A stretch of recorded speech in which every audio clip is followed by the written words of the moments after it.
light dive video on knee pain.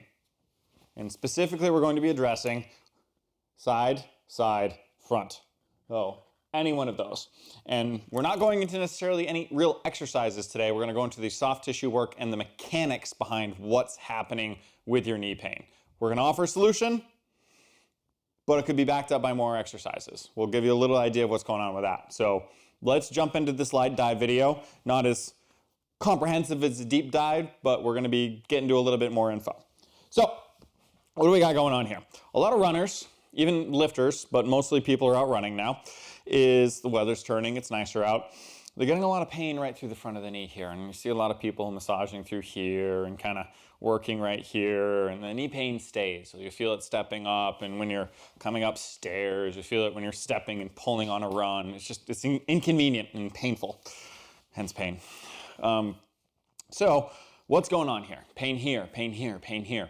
Unless you have a meniscus, ACL, MCL injury, and that's flaring up, then you know exactly what's going on. But if you don't, sort of phantom pain, then what's happening? What do we do? Your quad, you've got all these muscles here. They get tight when you run, and they can lock up. And they'll get tight right up through here. Now, say this muscle is called the vastus medialis. This big middle muscle comes right across, right up from here, up to here. And if it gets tight up here and it attaches here, the tension on the upper part, like a rubber band, is going to pull this section right here. It's going to pull that connective tissue and cause pain right at that point, because everything down here is tight and going up over the kneecap. Now, how do we fix that? How do we fix that pain right here that's going and going and going? You have to release the tension up here.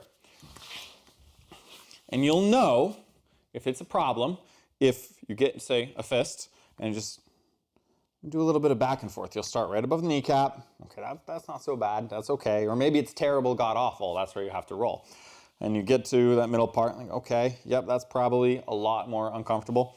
But like somewhere up in here, you're going to get those fists in and get that. Oh, sweet Lord, this is the worst thing I've ever experienced. You're going to hit that pain point. That's where all those muscles are sort of tight and crunchy. You need to release that tightness and crunchiness. And that's for the middle. The side, I'll show you how to do that in a second. The side, the vastus medialis and sartorius, and there's a whole bunch of these muscles. There's a bunch of muscles coming down here.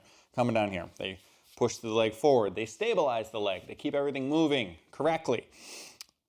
If they are getting tight, if this muscle is sort of tiny and not working, then it has to work extra hard, and the muscles around it have to work extra hard. And so you feel tension right in this point, and that's where all that connective tissue meets. All your tendons and ligaments are all connecting down here to stabilize this joint, to let the joint work. Great, but you just get right underneath that muscle right in here, 2 thumbs, and just like, oh, okay then. You're working right along the base of that muscle, and you can feel that pain. You can probably get up into here with it and just think, wow, this really, really sucks. And you can get the same thing on the muscle, just a little bit higher in between top, middle, and work right through there and say, wow, that is uncomfortable. A lot of times releasing this point and this point gets rid of 90% of people's knees pain. If you're getting it on the sides, you're kind of feeling along the side here, then it could be your iliotibial band. That's connective to IT band syndrome, if you've looked that up. It goes from here to here. You can't really do jack shit about your IT band. You have to work around it. And so you could roll out directly on the IT band, but a lot of research is saying, hey, you're really just pissing off your IT band and not fixing anything. You're just making everything more irritated.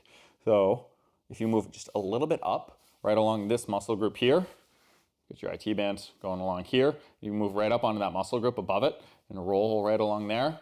Oh, that will do the work. So what that'll look like, well, that IT band, and I'm using this bottle because if you do not have a foam roller, and especially during Corona times, which is when we're shooting this, you might not be able to get out, then you fill a soda bottle with water, tape the top so it doesn't go flying off across your living room, and you can just roll on the side there, pull up those shorts. I had shorter shorts, but I can't have the phone on at the same time. And then you roll up. I believe Jim Wendler had it, like, do this guy 30 to 50 times and do it daily. You just find the point that sucks, roll on it extra, up and down, roughly 50 times. Then the inner thigh, the point there, it's a little harder on the ball. You have to sit, leg out straight. You roll the leg onto it, push down, and go back and forth across. If you're having a hard time with that, you can get it up on an edge or something like that. You can put it up on a chair and do it, just don't fall. And then the front of the leg, remember, never go on the sides of the knee. Knee does not like it. And on top there, roll back, forth, back and forth, and up and down. Really get in there. And you can do that before running or squatting or lifting, and you can do that after, you can do it during. It's totally fine. If you don't have a bottle for some reason and you still want to do this, you can get a stick and just roll back and forth. When I first started rolling out, I didn't have access to a foam roller, so I just went to the log pile and took a piece of wood and cleaned it and used that. It was horrible. It was full of knot. Oh my God, it hurt so bad. But it worked. It was nice. It got rid of a lot of leg pain. That's not necessarily addressing the reason why you have the leg pain. So the muscle's tight. The muscle could just be tight because you're not used to running and you're running again.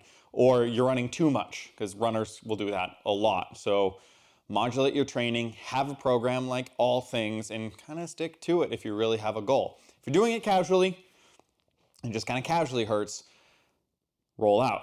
If you're trying to take it a little bit more seriously and it's really becoming an issue, there's a good chance your hamstrings and your core are not balanced with your quads. Especially runners that run on the toes, their quads are usually going to be way more dominant than their hamstrings. And you really need that big old hamstring to push you forward, to get you going. If you see sprinters, they've got these big ass muscles, these big ass legs. You see marathon runners, smaller, but still pretty thick in the back. Like pretty tiny here, and can be, but pretty thick in the back. And hamstring is pushing you along. It helps stabilize and it helps keep this leg in a straight line. Oh, if you have tightness, I showed you how to work it out. If the pain is still there, take a look at your form. If your knee is collapsing inwards like that, it goes on this invisible line from here, from there to your groin. If it collapses inside that, every time you're stepping, your knee is not in line with your ankle. It's not in line with your hip. So every time you're doing that, you have a tension bleed. All the force is going this way and then that way, which means all these muscles in here have to compensate to keep the knee from literally being ripped down into the side. Sounds brutal, but that is what's happening. You would have to get your knee straight over the foot on your footfalls to make sure, and same thing with squats, you need it over your foot so the force isn't on the inside in order to really fix this issue. And in order to do that, you're going to need to fix your glute. You're going to need to make sure you're doing lateral band walks, that you're doing fire hydrant side raises with good hips and good form, and you're doing Romanian deadlifts where you feel it in the back of the leg. You can do single leg Romanian deadlifts.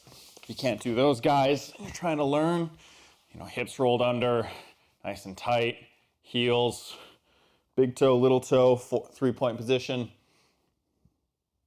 Hip raises with a squeeze, so hip raise up and squeeze. And so simple complex for this one, hip raise up and squeeze. 4 sets of 10 reps with a 5-second hold. Right from there, say you warm up before running. From there, do the fire hydrants. Don't collapse in, just raise, squeeze the butt and return. Squeeze the butt and return. 10 on each side. And then Romanian deadlifts, 10 of those. 2 sets, 4 sets, somewhere in there. Do that before running, and it's telling your body, hey, my butt's turned on, my glutes are turned on, my hamstrings are turned on. It's kind of getting the core into that a little bit so it knows it's got to be on while you're running. Oh, if your core is a little engaged, the butt's actually externally rotating those knees out a little bit, and your hamstrings are working, then your knee is going to have less pain, and there's a good chance, we have another video on lower back pain, there's a good chance your lower back will have less pain. So, to reiterate, TLDR, knee, pain, muscles are pulling the connective tissue high, tension across the leg here, too tight. So you need to roll out the sides, roll out the front, roll out the sides, but not on the IT band. If the pain is persistent, then you're going to need to do work to activate and strengthen your external rotators and your abductors, really is what they're called, and the muscles that rotate the knee on the outwards. You're gonna have to get the hamstring and the abs going, so every time you step, your knee isn't collapsing inward a little bit. When that happens, this causes a tremendous amount of strain and stress right here, and it can cause strain on the other side because it's trying to counteract the motion. So that is one way to fix your knee pain during running or during squats. If it's more deep than that, or if these things don't help you out, drop me a message and I will shoot another video addressing your specific concern, because it's fun for me and I like helping you.